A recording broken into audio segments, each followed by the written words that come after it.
সকলকেই প্রাণ ঢালা ভালোবাসা এবং প্রত্যেকের কাছেই সুন্দর সুন্দর সুন্দর সুন্দর কমেন্টস আশা করি, কারণ প্রত্যেকেই আমার ভিডিও দেখেন। এখন আমার দর্শক শ্রোতা বেশ বেড়েছে, এতে আমি আপ্লুত, এতে আমি অভিভূত, এতে আমি মুগ্ধ। কারণ আপনারা আমাকে গ্রহণ করেছেন। যারাই গ্রহণ করেছেন, যারাই আমার ভিডিও দেখেন, তাদের প্রত্যেককে একবার আবার আমার তরফ থেকে আন্তরিক ভালোবাসা, শুভেচ্ছা। আর বড়রা যদি দেখে থাকেন তাহলে তাদের প্রতি রইল বিনম্র শ্রদ্ধা। তা আজকে আমরা যে বিষয়টি নিয়ে এখানটায় সমবেত হয়েছি, আলোচনা করব বলে ভেবেছি, তো সেটা হচ্ছে মানুষ ভুল করে, মানুষই ভুল করে, আবার মানুষ সেটা শুধরে নেয়। তার জন্য একটা ভরসা রাখতে হয়, একটা বিশ্বাসের জায়গা রাখতে হয়। সেই বিশ্বাসের জায়গাটা যখন মানুষের থেকে যায়, নিশ্চিতভাবে মানুষ তখন সফলতার শীর্ষে পৌঁছায় এবং তারা ভালো কাজের সঙ্গে নিশ্চিতভাবে থাকলে পরে ঈশ্বরের সান্নিধ্যে তারা একটা মুক্ত, এই পৃথিবী থেকে মুক্তভাবে একটা ধামে যেতে পারে। এটা আমাদের বিশ্বাস, এটা আমাদের সংস্কৃতি, এটা আমাদের প্রয়াস, আশা, ভরসা। তো এক ভদ্রলোক, একটা জাস্ট ছোট গল্প বলছি। এক ভদ্রলোক খুব সাত্ত্বিক ছিলেন। তো তিনি প্রত্যহ সকালবেলা ঘুম থেকে উঠে তিনি প্রাতঃভোরে ঈশ্বরের জন্য ফুল তুলতে যেতেন, স্নান করতেন পুষ্করিণীতে, স্নান করে মন্দির ধোয়া মোছা করে তারপরে কিন্তু তিনি পুজো পার্বণ করে কিছু সেবা নিতেন। তো এইভাবে দীর্ঘদিন চলার পরে তো একই রাস্তায় প্রতিদিন যেতে যেতে যেতে যেতে তিনি দেখলেন যে পুষ্করিণীতে যাওয়ার পথে একটা জায়গায় একটা মহিলা এবং একজন পুরুষ কিছু একটা করছে। তার মধ্যে যখন সন্দেহ দেখা দেয় যে এখানে হচ্ছেটা কি, এইভাবে একদিন, দুদিন, 3 দিন, 4 দিন দেখতে দেখতে এই যে মনের যে রিপু, আমাদের কিছু রিপু তো ভালো আছে, কিছু রিপু খারাপ আছে। আমরা যদি নিজেকে কন্ট্রোল না করতে পারি, আমরা যদি আমাদের সেই রিপুগুলোকে আমাদের অধীনে না নিয়ে আসতে পারি, তখনই কিন্তু ঋতুরা বেড়ে যায় এবং এই ষড়রিপুরা কিন্তু আমাদেরকে একদম অধঃপতনেও নিয়ে যেতে পারে। তো কাজেই তাকে এমন একটা সময়ের নিঘণ্টে তিনি একদিন গেলেন, গিয়ে দেখলেন যে সেখানটায় কোনো একটা অসামাজিক কার্যকলাপ চলছে।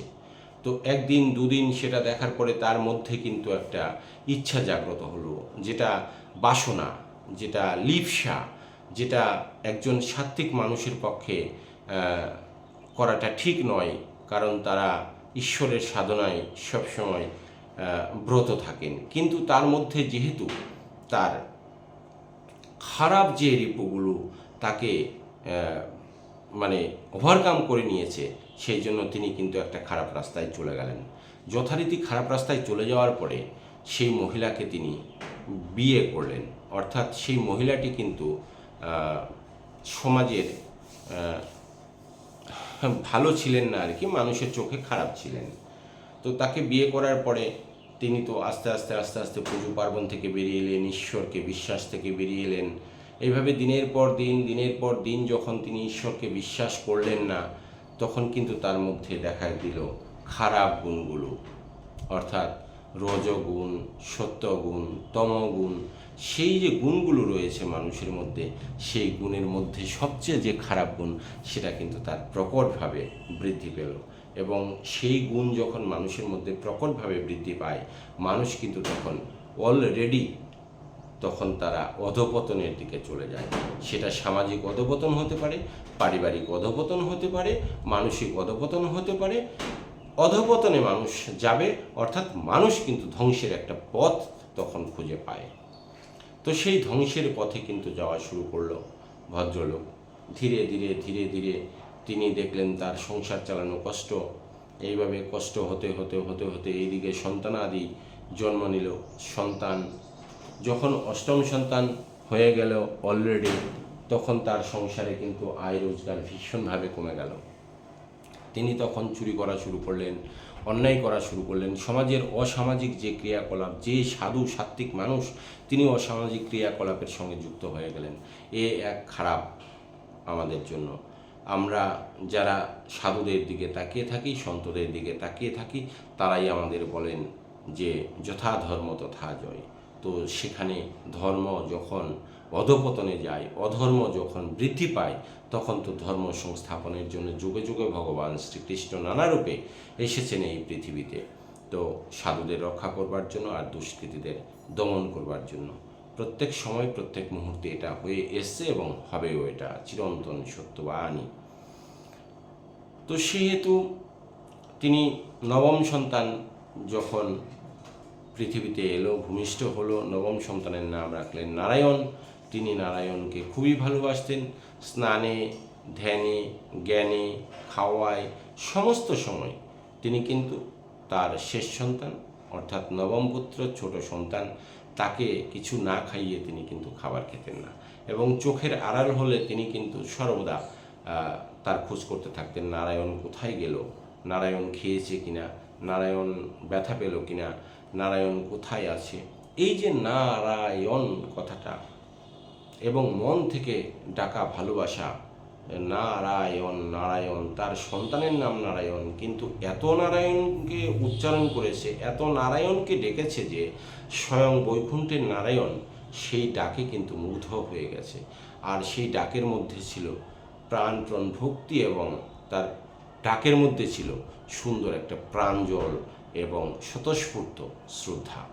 তো সেই নারায়ণ তিনি এইদিকে অসামাজিক কাজকর্ম করে দীর্ঘদিন সময় নষ্ট করে দিয়েছেন, এইদিকে তিনি একটা সময় সাধুসত্ত্বিক ছিলেন, এলেন খারাপ রাস্তায়, তারপরে নবম সন্তান জন্মগ্রহণ করার পরে তার নাম রাখলেন নারায়ণ, সমাজে প্রতিষ্ঠিত নারায়ণ। সেই বয়স যখন 3, তো ভদ্রলোক অসুস্থ হয়ে পড়লেন, তিনি বিছানা শয্যা খাটিয়ার উপরে শুয়ে আছে, নারায়ণ পাশেই খেলছে, নারায়ণ স্নান করছে কিনা, নারায়ণ খেয়েছে কিনা, এটা কিন্তু তার সর্বদা ধ্যানে, জ্ঞানে, ঘুমন্ত অবস্থায় সবসময় তিনি নারায়ণের নারায়ণের নারায়ণের কথা বলতেই থাকলেন।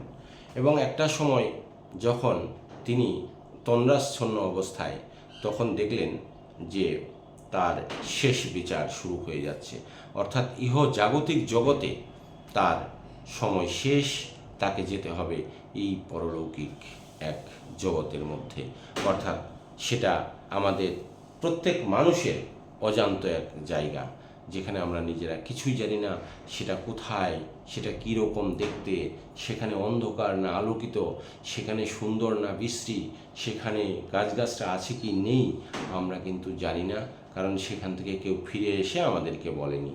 কাজেই সেই পরলৌকিক যে জায়গাটা, সেই জায়গাটা খুব ভয়ঙ্কর হবে, এটাই আমরা ধরে নেব। মর্তধাম আমরা আছি যেটা দেখতে পাচ্ছি, কিন্তু যেই ধাম আমরা যাব, সেই ধাম আমার কর্মানুযায়ী আমি সেখানে যেতে পারবো। যদি নরক ধাম হয় তাহলে তো বুঝতেই পারছেন কি যন্ত্রণার যন্ত্রণা, কি বেদনা, কি দুঃখ, কি কষ্ট। আর যদি সেই পুণ্যধাম, বৈকুণ্ঠধাম বা দেবধাম যদি হয়ে থাকে, তাহলে কিছুটা তো স্বস্তির নিঃশ্বাস অন্তত পাওয়াই যেতে পারে। তবে তা কিন্তু আমাদের কর্মফলের উপর নির্ভর করবে। আমরা কিভাবে মানুষ কর্ম করছি, কি করছি না করছি, সমস্ত হিসেব কিন্তু উনি দেখছেন, সর্বদা দেখছেন, সব সময় দেখছেন। তো এইভাবে করতে করতে হঠাৎ তন্দ্রাচ্ছন্ন অবস্থায় তিনি দেখলেন যে হিংস্র বড় বড় লোম, বড় বড় বিশাল আকৃতির দাঁত, দানবের মতো চেহারা দুজন তেড়ে আসছে তার দিকে, অর্থাৎ নিঘণ্ট যমরাজের দূতেরা আসছে, তাকে ছিনতাই করে নিয়ে যাবে এই যমলোকে, তার শাস্তি হবে, তার বিচার হবে। এইদিকে তিনি কিন্তু হঠাৎ ঘুমের অবস্থায়, মানে তন্দ্রাচ্ছন্ন অবস্থায় তিনি ভয় পেয়ে গেলেন, আতঙ্কে চিৎকার করলেন। তার মুখে এই যে বলি না আমরা যে নাম সবসময় জপ করে বিপদে আপদে কিন্তু তার কথাটাই সবার আগে মনে পড়ে। তো তিনি তো সর্বদা তার সন্তান নারায়ণকে ডাকতেন। তো নারায়ণ নারায়ণ বলতে বলতে তার একটা অভ্যাস হয়ে গেছিল, নারায়ণ কিছু হলেই নারায়ণের কথা তার মাথায় চলে আসতো এবং মুখ দিয়ে সেই নামটি উচ্চারিত হতো। তো সেই অবস্থায় তিনি কিন্তু নারায়ণ বলে চিৎকার করেছে ভয়ের চোটে। তো সেই নারায়ণ, সেই ডাক এমন কঠোর ডাক ছিল, এমন এমন প্রাঞ্জল ডাক ছিল, এমন প্রাণের ডাক ছিল, তার মধ্যে তিনি কিন্তু বৈকুণ্ঠের নারায়ণের সেটা আসন কেঁপে উঠল যে মর্তধাম থেকে আমার কোনো পরম ভক্ত আমাকে স্মরণ করছে। তিনি কিন্তু দিব্য দর্শন, দিব্যধারী, সমস্ত কিছু দেখতে পান, বুঝতে পান। তো তিনি তার যে দূত, দেবদূত নারায়ণের, তাদেরকে পাঠালেন, বললেন যাও, আমার ভক্ত ডেকেছে, তার কিছু একটা নিশ্চিতভাবে সমস্যা হয়েছে, তাকে আমার কাছে নিয়ে আসো। কেন আমার শরণাপন্ন হয়েছে, কেন আমার শ্রবণ নিয়েছে, আমার শরণ নিয়েছে। এইদিকে যমলোক থেকে আসছে দূতেরা, এইদিকে স্বর্গলোক থেকে আসছে নারায়ণের দূতেরা, এসে তাদের মধ্যে লড়াই, কে নিয়ে যাবে প্রাণ। তো যথারীতি যমলোক থেকে যারা এসছে তারা কিন্তু হেরে যায় এবং তাকে নিয়ে যাওয়া হয় বৈকুণ্ঠ লোকে। এবার যমলোক থেকে যারা এসছে তারা তো যমলোকে ফিরে গিয়ে যমরাজকে বললেন, হে মহারাজ, আমরা তো তাকে নিয়ে আসতে পারিনি, কারণ দেবলোক থেকে, ইন্দ্রলোক থেকে, বৈকুণ্ঠ ধাম থেকে দূতেরা এসে তাকে নিয়ে চলে গেছে। যমরাজ যথারীতি ঈশ্বরের শরণাপন্ন হলেন, নারায়ণের শরণাপন্ন হলেন, ভগবান বিষ্ণুর শরণাপন্ন হলেন, বললেন, এ কি প্রভু, কারণ এই বিচার তো আমার করার কথা, আপনি কেন এটা দায়িত্ব নিলেন? তিনি বললেন, যে আমাকে মন প্রাণ সমস্ত কিছু দিয়ে আমার শরণ নিয়ে থাকে, আমি তার ডাকে সাড়া না দিয়ে পারি না। তিনি এতটাই দয়ালু, পরম দয়াময় ঈশ্বর এতটাই দয়ালু যে প্রাণ ভরে তার মতো করে, মানে যদি একবার কোনো ভক্ত ঈশ্বরের শরণ নিতে পারে, ঈশ্বর তার কিন্তু প্রতি মুগ্ধ হয় এবং তার প্রতি কৃতজ্ঞ। তার যে সমস্যায় আসুক না কেন, ঈশ্বর কিন্তু তাকে মুক্ত করে দিয়ে থাকেন। তো এইভাবে আমাদের নারায়ণের পিতা, তিনি কিন্তু আবার খারাপ কাজ করেও ঈশ্বরের নাম গান এবং সর্বদা সদা ভগবানের নাম স্মরণ করতে করতে তিনি কিন্তু ইহজাগতিক জগৎ থেকে পরলোক ধামে গিয়ে একমাত্র বৈকুণ্ঠ ধামে তিনি অবস্থান করলেন এবং ঈশ্বরের শরণাপন্ন হলেন, নারায়ণের সান্নিধ্যে এলেন।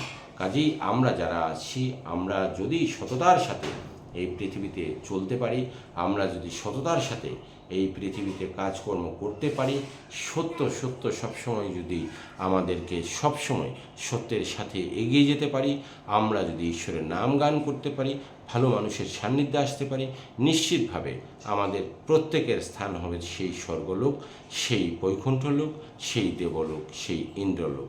কাজেই আজ থেকেই শুরু হোক আমাদের এই ব্রত, আমরা যেন প্রত্যেকেই আমরা ঈশ্বরের শরণাপন্ন হতে পারি এবং আমাদের মনটা যেন আজ থেকেই হয়ে যায় খুব বেশি সুন্দর, আমাদের মন যেন বিকশিত হয়, প্রস্ফুটিত হয়। আমাদের মনের মধ্যে যদি কোনো ময়লা আবর্জনা থেকে থাকে, তা কিন্তু আমাদের নিঃশেষ করতে হবে। একজন সাধু সন্তর কাছে গিয়ে নিশ্চিতভাবে তার কথা মতো আমাদের পথ যদি চলা হয়, তাহলে আমরা সুন্দর একটা দিন দেখতে পাবো এবং সেই দিনটাও শেষ দিন যদি হয়ে থাকে, শেষ সময়েও আপনি মানসিক দিক থেকে কিন্তু শান্তি পাবেন।